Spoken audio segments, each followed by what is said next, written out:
নমস্কার, রাম রাম। আশা করি সকলে ভালো আছো। আমি সুবীর মণ্ডল। আজকে একটা নতুন ভিডিও নিয়ে চলে এসেছি। তো আজকে আমার ভিডিওর টপিক হচ্ছে রেলওয়ে রিক্রুটমেন্ট। যারা যারা অ্যাসিস্ট্যান্ট লোকো পাইলট বা ভারতীয় রেলের চালক হতে ইচ্ছুক, তো আজকের ভিডিওটা অবশ্যই তাদের জন্য। তো আজকে এই খুশির খবরের সঙ্গে সঙ্গে আরও একটা বিশাল বড় পরিবর্তন নিয়ে আলোচনা করব। তার কারণ রেলওয়ে রিক্রুটমেন্ট বোর্ড এই এলপি পরীক্ষার যেই পদ্ধতি সেটা সেখানে বিশাল বড় একটা পরিবর্তন করেছে। যদি আপনারা কেউ পুরনো যে সিলেবাস আছে, মানে গত বছরের যে সিলেবাস আছে, সেই সিলেবাস নিয়ে যদি কেউ দেখে যদি পড়াশোনা করো, তাহলে সে একটা মস্ত বড় একটা ভুল করছো। তার কারণ এই বছর রেলওয়ে রিক্রুটমেন্ট বোর্ড নিজে যে নোটিফিকেশনটা জারি করেছে, সেই নোটিফিকেশনে স্পষ্ট কিছু পরিবর্তন সেখানে দেখিয়েছে। যে এই সব পরিবর্তন নিয়ে আজকে আমি আমার ভিডিওতে আলোচনা করব, এবং তার সঙ্গে সঙ্গে ভ্যাকেন্সি, পোস্ট এবং যেই সিলেকশন প্রসেস সেটা নিয়ে অবশ্যই আলোচনা করব। তো চলো আর দেরি না করে আমি আমার ল্যাপটপ স্ক্রিনে এবার সেই নোটিফিকেশনটা বিস্তারিত দেখে নিই। আর চলো তাহলে এবার শুরু করা যাক। তো এইবার আমরা বিস্তারিত দেখে নিব আমার যে এবছরের যে নোটিফিকেশনটা জারি করা হয়েছে, সেখানে বিস্তারিত এবার দেখে নেব। তো চলো নোটিফিকেশনটা বের করা যাক। তো যেমনটা দেখতে পাচ্ছ, এবছরের যেটা নোটিফিকেশন যেটা জারি করেছে, সেটা এই বছরের প্রথম নোটিফিকেশন। তো সেই কারণে এখানে 01/2026 লেখা আছে। তো এটা হচ্ছে এএলপির জন্য। তো এবার যদি আমরা এখানে নিচে গিয়ে দেখি, তো আমরা এখানে দেখতে পাচ্ছি যে নোটিফিকেশনটা জারি করা হয়েছে 21/3/2026-এ, এবং যে অ্যাপ্লিকেশন যে শুরু হয়েছে, সেই অ্যাপ্লিকেশন শুরুর ডেট হচ্ছে 15/5/2026 থেকে, এবং যে অ্যাপ্লিকেশনটা চলবে সেটা হচ্ছে 14/6/2026 পর্যন্ত এই অ্যাপ্লিকেশনটা চলবে। ঠিক আছে। এবং যে লাস্ট যেই আমাদের ফিস যে জমা করার ডেট, সেটা হচ্ছে আমাদের 16 তারিখ। ঠিক আছে, 16/6/2026 হচ্ছে লাস্ট ফিস জমা করার তারিখ। তো আর যদি আমরা যদি সেই অ্যাপ্লিকেশন করার সময় যদি কোনো ভুল কিছু করে থাকি, তো সেই যেটা কারেকশন করা যায়, তো কারেকশন করার জন্য 17 তারিখ পর্যন্ত ডেট দেওয়া হয়েছে। 17 তারিখ থেকে 26 তারিখের মধ্যে সেই কারেকশনগুলো সে করে নিতে পারে। তো এবার দেখে নিই।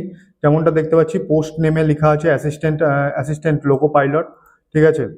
আর পে লেভেল 2 অনুযায়ী 7 পে কমিশনের পে লেভেল 2 যেটা আছে, সেই অনুযায়ী স্যালারি মানে 19,900 বেসিক পে। ঠিক আছে। তো আর এবছরের যেটা টোটাল যে ভ্যাকান্সি যেটা, সেটা এবার অনেক বেশি আছে, মোটামুটি ভালোই আছে। 11,127টা টোটাল ভ্যাকান্সি আছে। তো এবার আরো কিছু দেখে নিই এখানে কি কি ইনফরমেশন শেয়ার করা আছে। তো যেমনটা নিচে আমরা দেখতে পাচ্ছি যে এবছরের যেটা আছে, একটা বড় যেটা চেঞ্জ করা হয়েছে সেটা হচ্ছে মেডিকেল স্ট্যান্ডার্ড। যে আহ, আমাদের যে মেডিকেল যে টেস্টটা হয় এই এএলপির জন্য, তো সেই মেডিকেল স্ট্যান্ডার্ডটাকে চেঞ্জ করে A1 গ্রেডে নিয়ে আসা হয়েছে। এটা একটা বড় একটা চেঞ্জ করা হয়েছে A1 গ্রেডে। ঠিক আছে। তো তারপরে যেমন দেখে নিচ্ছি যে আমাদের যে এজ লিমিটটা আমাদের ঠিক করা হয়েছে 18 থেকে 30 বছর। ঠিক আছে, 18 থেকে 30 বছরের যারা ক্যান্ডিডেট আছে তারা এই ফর্মটা ফিল আপ করতে পারবে। তো তার সঙ্গে সঙ্গে এজ রিল্যাক্সেশনও রাখা হয়েছে। তো এজ রিল্যাক্সেশনে যেমন SC/ST ক্যান্ডিডেটের জন্য 5 বছর, আর ওবিসিদের জন্য 3 বছরের এজ রিল্যাক্সেশন রাখা হয়েছে। ঠিক আছে। তারপর যদি আমরা নিচে চলে যাই, তো সেখানে আমরা দেখতে পাচ্ছি কোয়ালিফিকেশন।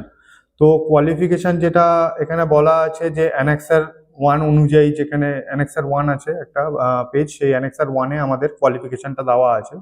তো সেই কোয়ালিফিকেশন অনুযায়ী এখানে মাধ্যমিক পাস, সঙ্গে ITI অথবা ডিপ্লোমা, অথবা যারা বিটেক করেছে, বিটেক ক্যান্ডিডেট, তারা অবশ্যই এই ফর্মটা ফিল আপ করতে পারে। ঠিক আছে। তো এই ফর্ম ফিল আপের জন্য এক্সাম ফিস যেটা ঠিক করা হয়েছে সেটা হচ্ছে যারা জেনারেল ক্যান্ডিডেট তাদের জন্য 500 টাকা, এবং যারা এসসি এসটি ক্যান্ডিডেট আছে তাদের জন্য এবং যারা ফিমেল তাদের জন্য 250 টাকা চার্জ রাখা হয়েছে, ঠিক আছে। আর এখানে আরও একটা বড় যেটা জিনিস বলে দেওয়া আছে নোট বলে, ঠিক আছে। তো যারা সিবিটি 1 এক্সাম দিবে তাদেরই একমাত্র এই যে টাকাটা, যেই টাকা দিয়ে ফর্ম ফিল আপ করা হয়েছে সেই টাকাটা রিফান্ড হবে, ঠিক আছে। তো এরপরে আমরা দেখে নিচ্ছি যে পরীক্ষার কি কি ধাপ আছে, সিলেকশন প্রসেসটা কি আছে। তো সিলেকশন প্রসেস যদি আমরা দেখি তো আমরা এখানে দেখতে পাচ্ছি ফার্স্ট যে আছে সেটা হচ্ছে সিবিটি 1, তারপরে সেকেন্ড সিবিটি 2, তারপরে হচ্ছে আমাদের কম্পিউটার বেস অ্যাপটিটিউড টেস্ট, আর তারপরে আছে ডকুমেন্ট ভেরিফিকেশন, তারপরে আছে মেডিকেল এক্সামিনেশন, ঠিক আছে। তো এইটাই হচ্ছে প্রসেস, এই প্রসেসের মাধ্যমে সিলেকশন হবে।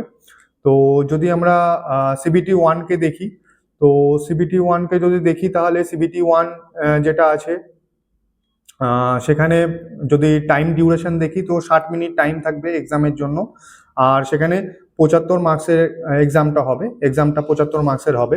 তো এখানেই একটা বড় চেঞ্জ, যেটা জিকে একটা পোর্শন ছিল, যেটা সেই জিকে পোর্শনটা এই বছর থেকে এখান থেকে সেটাকে আউট করে দেওয়া হয়েছে। তো এই জিকের বদলে পরীক্ষা হবে শুধু সাবজেক্ট যেটা থাকছে, তো সাবজেক্ট হিসাবে ম্যাথ থাকছে, তারপরে মেন্টাল অ্যাবিলিটি থাকছে, জেনারেল সায়েন্স থাকছে। আর জিকে পোর্শন যেটা আগের বছর পর্যন্ত ছিল এবছর সেটাকে এলিমিনেট করে দেওয়া হয়েছে। তো এরপরে যদি আমরা দেখি সিবিটি 2কে, তো সিবিটি 1 যারা কোয়ালিফাই করবে তারা সিবিটি 2-র জন্য পরীক্ষায় বসতে পারবে। তো এবার সিবিটি 2 যেটা পরীক্ষা আছে সেই পরীক্ষাটাকে আবার দুই ভাগে ভাগ করা হয়েছে। কি যেটা প্রথম যেটা আছে পার্ট 1 আর পার্ট 2, দুটো ভাগে ভাগ করা হয়েছে। তো পার্ট 1 যেটা আছে, পার্ট 1টা হচ্ছে 90 মিনিটের এক্সাম হবে, ঠিক আছে। 90 মিনিটের এক্সাম হবে, 100টা কোশ্চিন থাকবে, ঠিক আছে। আর পার্ট 2 যেটা মানে পার্ট বি যেটা আছে সেখানে 60 মিনিটের টাইম থাকবে আর 75টা কোশ্চিন করতে হবে। তো এটা গেল আমাদের সিবিটি 2 প্যাটার্ন। তো এরপরে যেটা আছে, এরপরে সিবিটি 2-র পরে হবে আমাদের কম্পিউটার বেস অ্যাপটিটিউড, যেটা অ্যাপটিটিউড টেস্ট, এটা হবে। তারপরে আমাদের হবে ডকুমেন্ট ভেরিফিকেশন, ঠিক আছে। এরপরে আমাদের ডকুমেন্ট ভেরিফিকেশন হবে, তারপরে মেডিকেল এক্সামিনেশন, ঠিক আছে। তো এইবার যদি আমরা এই প্রসেসটাকে দেখি, তো এখানে যেটা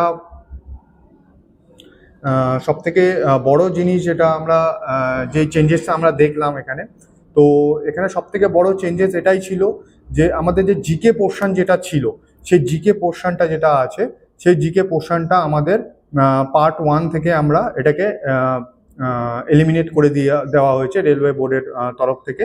এবং যেটা মেডিকেল স্ট্যান্ডার্ড ছিল সেই মেডিকেল স্ট্যান্ডার্ডটাকে আপগ্রেড করে আমরা যেটা দেখতে পাচ্ছি যে আমাদের যে মেডিকেল স্ট্যান্ডার্ডটা ছিল, মেডিকেল স্ট্যান্ডার্ড যেটা আছে সেই মেডিকেল স্ট্যান্ডার্ডটাকে চেঞ্জ করে আমরা A1-এ সেটাকে আপগ্রেড করা হয়েছে এই বছর। তো এটাই ছিল আজকের ভিডিওর টপিক আমার। তো এই বিষয়গুলো চেঞ্জ করা হয়েছে। তো তো যারা ইন্টারেস্টেড, যারা ক্যান্ডিডেট আছো তারা অবশ্যই তাড়াতাড়ি গিয়ে ফর্মটা ফিল আপ করে নাও, এবং যেই সব চেঞ্জেসের কথা বললাম সেই সব চেঞ্জেসকে মাথায় রেখে প্রিপারেশন শুরু করে দাও, এবং বেস্ট অফ লাক তোমাদের ফিউচারের জন্য। আর যদি তোমরা এই নোটিফিকেশন রিলেটেড যদি আরও কিছু কোয়ারি থাকে সেটা আমাকে কমেন্টের মাধ্যমে অবশ্যই জানাবে। এবং এবং আমি একটা বিস্তারিত একটা ভিডিও যদি তোমরা কমেন্টের মাধ্যমে যদি আমাকে জানাও, তবে আমি একটা বিস্তারিত ভিডিও নিয়ে আসবো এটার যেই আমাদের যে সিলেকশন প্রসেস আছে সেই সিবিটি 1 সিবিটি 2 যেটা আছে সেটা নিয়ে যদি বিস্তারিত ভিডিও দরকার হয় তাহলে অবশ্যই আমাকে কমেন্ট করো। তো এটাই ছিল আজকে আমার ভিডিও। তোমাদের ভিডিওটা কেমন লাগলো অবশ্যই আমাকে জানিও। আর এভাবেই আমার চ্যানেলে রেলওয়ে রিলেটেড ভিডিও আসতে থাকে, যেখানে রেলওয়ে রিক্রুটমেন্ট, রেলওয়ে কনস্ট্রাকশন, আরও রেলওয়ে নিউ অ্যানাউন্সমেন্ট, এসব ধরনের কন্টেন্ট আমার এই চ্যানেলে আসতে থাকবে। তো অবশ্যই এসব কন্টেন্ট দেখার জন্য এবং নিজেকে আপগ্রেড রাখার জন্য আমার চ্যানেলটাকে অবশ্যই সাবস্ক্রাইব করো। আর সকলে ভালো থেকো, সুস্থ থেকো। ধন্যবাদ, নমস্কার।